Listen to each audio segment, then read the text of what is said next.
Sí, Juanma, la crisis diplomática y migratoria entre Marruecos y España no tiene fin. Este miércoles ambos países se reúnen en Rabat para celebrar la cumbre bilateral de alto nivel. Aunque inicialmente estaba prevista para diciembre de 2020, Marruecos la suspendió y abrió una crisis diplomática que se agravó cuando en 2021 el líder del Frente Polisario ingresó en un hospital español. Marruecos respondió abriendo la frontera a más de 5.000 marroquíes. En marzo de 2022, Pedro Sánchez reconoce la soberanía de Marruecos sobre el Sáhara Occidental y además hay que recordar que la presión de Marruecos por hacerse con Ceuta y Melilla tampoco es un misterio. El 9 de septiembre de 2022, Marruecos escribía una carta a Naciones Unidas en la que confirmaba que Ceuta y Melilla son marroquíes y la frontera empieza en el Mediterráneo. Un rifirrafe que el ministro de Exteriores, José Manuel Álvarez, ha querido zanjar hoy. A mí no me tiene que certificar ningún país la españolidad de Ceuta y Melilla, ni la de Valladolid, ni la de Barcelona, ni la de Santiago de Compostela. Ceuta y Melilla son españoles, punto. Bueno, cuando dice que puntos suspensivos, teniendo en cuenta los antecedentes de este gobierno. Venga, dejamos al lince que Correte un poco. Trote. A ver, yo coincido con él, no creo que haya ningún problema en el hecho de que Ceuta y Melilla vayan a dejar de ser españoles. Sí que me preocupa un poco más el tema de la política exterior que está manteniendo o que ha mantenido el gobierno de Sánchez con determinadas variaciones así un poco veletas. Sobre todo con el tema de Marruecos me preocupa, pero también es cierto que creo que perdón, que traigo mal, que esté el gobierno que esté, el gobierno marroquí históricamente ha tenido a cualquier gobierno, me da igual desde que ha gobernado este país, bastante debajo de la bota, porque en realidad son la puerta de Europa.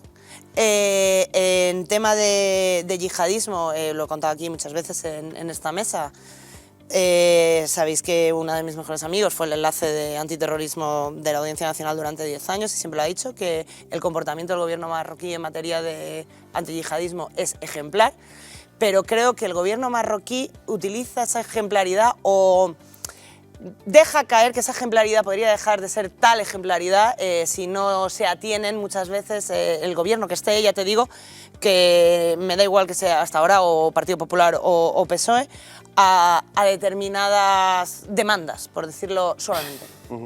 Bueno, hay que decir que de esta cumbre se esperan avances, se supone, en la relación entre España y Marruecos y compromisos.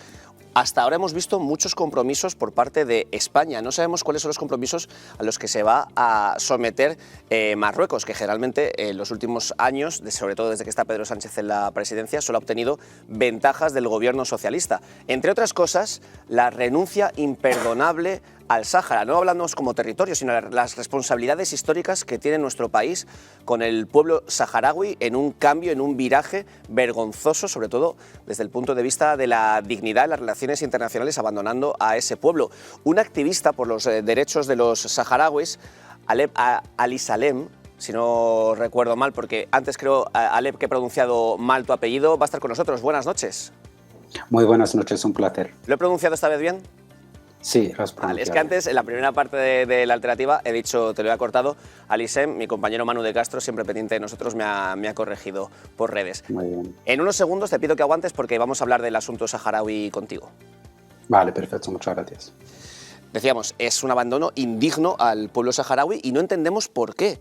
Porque no podemos afirmar de lo que no tenemos pruebas, pero se habla evidentemente, recordemos el asunto Pegasus, ese supuesto espionaje, espionaje demostrado tanto a Pedro Sánchez como a varios ministros. ¿Quién podría estar detrás de él? Pegasus es una tecnología, ese programa de origen israelí que tiene una gran relación Israel con Marruecos y le presta tecnología. No sé, yo, más que, aparte de la indignidad, es decir, de la indignidad con los saharauis, estamos todavía sin saber, es decir, es una decisión que ni siquiera ha sido una decisión colegiada desde el punto de vista que la ha tomado el gobierno. La ha tomado Sánchez, Pedro Sánchez. Y la ha tomado Pedro Sánchez sin consultar absolutamente con nadie y, de hecho, sin dar cuentas a nadie, porque nos enteramos porque se filtró una carta, la carta enviada a Marruecos, que no nos dijo el gobierno que había mandado. Es decir, quien suelta la prenda es el propio Marruecos.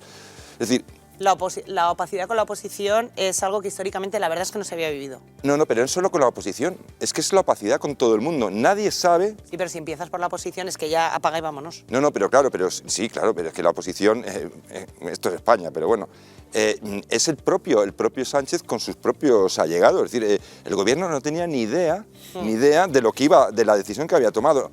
A día de hoy seguimos sin saber nada y nos debe una explicación. Es decir, esto espero debería ser un poco como lo que luego supongo que hablaremos, la ley del sí es sí. Sí, como para es decir, esto es pisar un chicle, es decir, este chicle lo ha pisado y no podemos hacer como que ya ha acabado el tema, ¿no? Es que el tema está en la mesa. Pero Javier, si no va a pasar por el Congreso de los Diputados la aprobación de enviar armamento pesado en los carros de combate, los Leopard, a Ucrania, porque le da absolutamente igual, ¿crees que va a pasar por el Parlamento para dar explicaciones de esto? No, pero bueno, él podrá hacer lo que le salga de las narices, pero nosotros tenemos que seguir exigiendo que dé explicaciones. Cosa que me parece una chorrada que no pase lo de los Leopard, porque ganaría por mayoría absoluta esa votación. Bueno, a ver qué diría Esquerra, Bildu, etcétera. No, esos no. Pero sabes que tienes el apoyo del Partido Popular, el apoyo de Vox. No querrá salir de la mano del Partido Popular porque electoralmente... Claro, sería... Yo me gustaría decir varias cosas sobre esta cumbre. En primer lugar, esta cumbre va a ser la constatación de lo que ha hecho Sánchez en este último tiempo con Marruecos, que nos la ha vendido como un gran éxito para España y que hemos sacado muchas cosas, pero yo lo que veo es la traición a los saharauis, porque se habla del Sáhara como si fuera solo un territorio, pero recuerdo que los saharauis, muchos de ellos están viviendo hacinados en campos de tiendas, los cuales están viviendo de la solidaridad internacional, es decir, son gente que no puede ni producir ni trabajar y así no se levanta precisamente un país. Aparte de que están en guerra, que parece que se nos olvida que el Polisario está en guerra, los saharauis están en guerra y es una cosa que aquí se está silenciando y no se está hablando y está muriendo gente. Bueno, nosotros hemos estado en los campos de refugiados y conocemos, bueno, a Taleb también le conocemos bastante.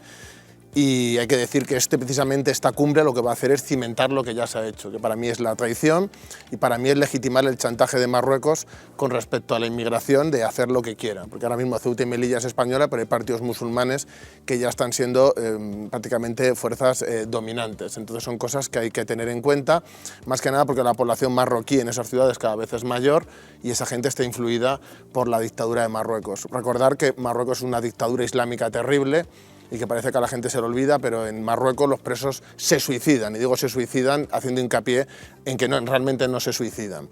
Entonces son cosas que me parece una vergüenza que Sánchez esté haciendo la cruzada con Ucrania y sin embargo con Marruecos está haciendo la genuflexión, porque eso de que es ejemplar Marruecos será con el antiterrorismo y además cobra por ello.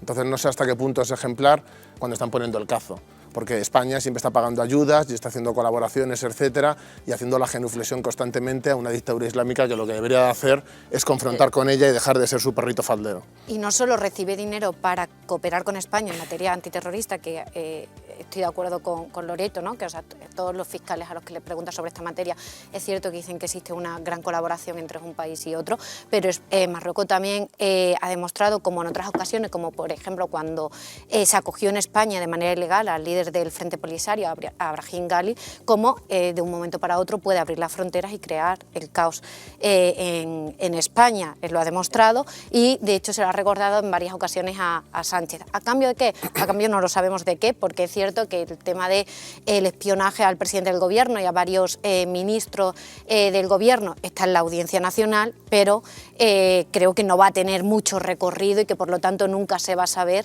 a cambio de qué se ha cedido el Sáhara a Marruecos. Pero a mí hay una cosa que de verdad me resulta un poco de bipolaridad en determinados medios conservadores, no pongo nombres, que es que aquí ahora nos metemos con Marruecos y apoyamos al Sáhara, pero al mismo tiempo estamos criminalizando al Frente Polisario. ¿Nos ponemos de acuerdo? O sea, ¿sí o no? O sea, estamos con Marruecos, con el Polisario, con ninguno de los dos son criminales de guerra. ¿Cómo va el tema?